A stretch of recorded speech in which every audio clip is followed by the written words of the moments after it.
আজি কেক এটা বনাব লৈছোঁ। কেকটো বনাবৰ কাৰণে এটা বাচনত মই 1 কাপ চুজি লৈছোঁ, 1 কাপ পিঠাগুড়ি লৈছোঁ, 1 চিকুটমান নিমখ লৈছোঁ। তাৰপিছত এইবোৰ মিক্স কৰি ল'ম। মিক্স কৰি বেকিং চ'ডা আধা চামুচ দিছোঁ, বেকিং পাউডাৰ 1 চামুচ দিছোঁ। এইখিনি ভালকৈ মিক্স কৰি ল'ম।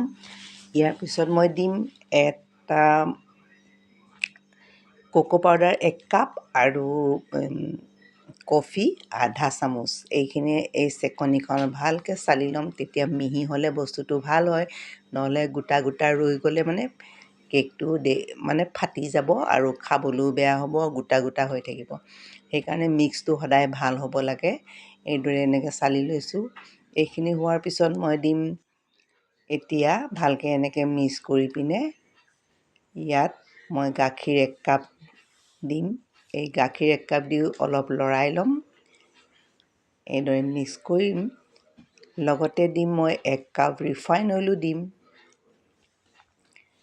এনেধৰণে এইখিনিও ভালদৰে মিক্স কৰি ল'ব। মিক্সটো ভাল হ'লে বস্তুটো ভাল হয় আৰু কেকটো ধুনীয়া হয়, ভালকৈ ফুলি উঠিব।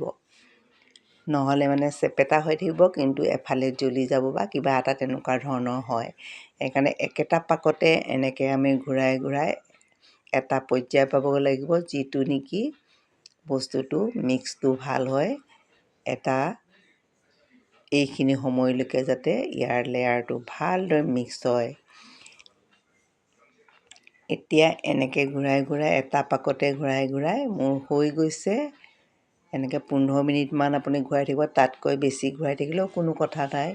ইয়াতে গলাই থোৱা মই বাটাৰ 2 চামুচ দি দিছোঁ। এইখিনিও মিক্স কৰি ল'ম।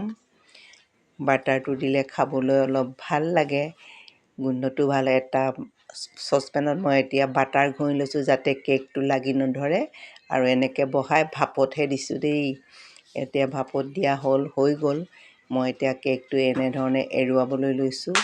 এয়া থালখনত উলিয়াই লৈছোঁ। এতিয়া কাটি দেখুৱাম। ভাল লাগিলে ছাবস্ক্ৰাইব কৰিব, লাইক কৰিব।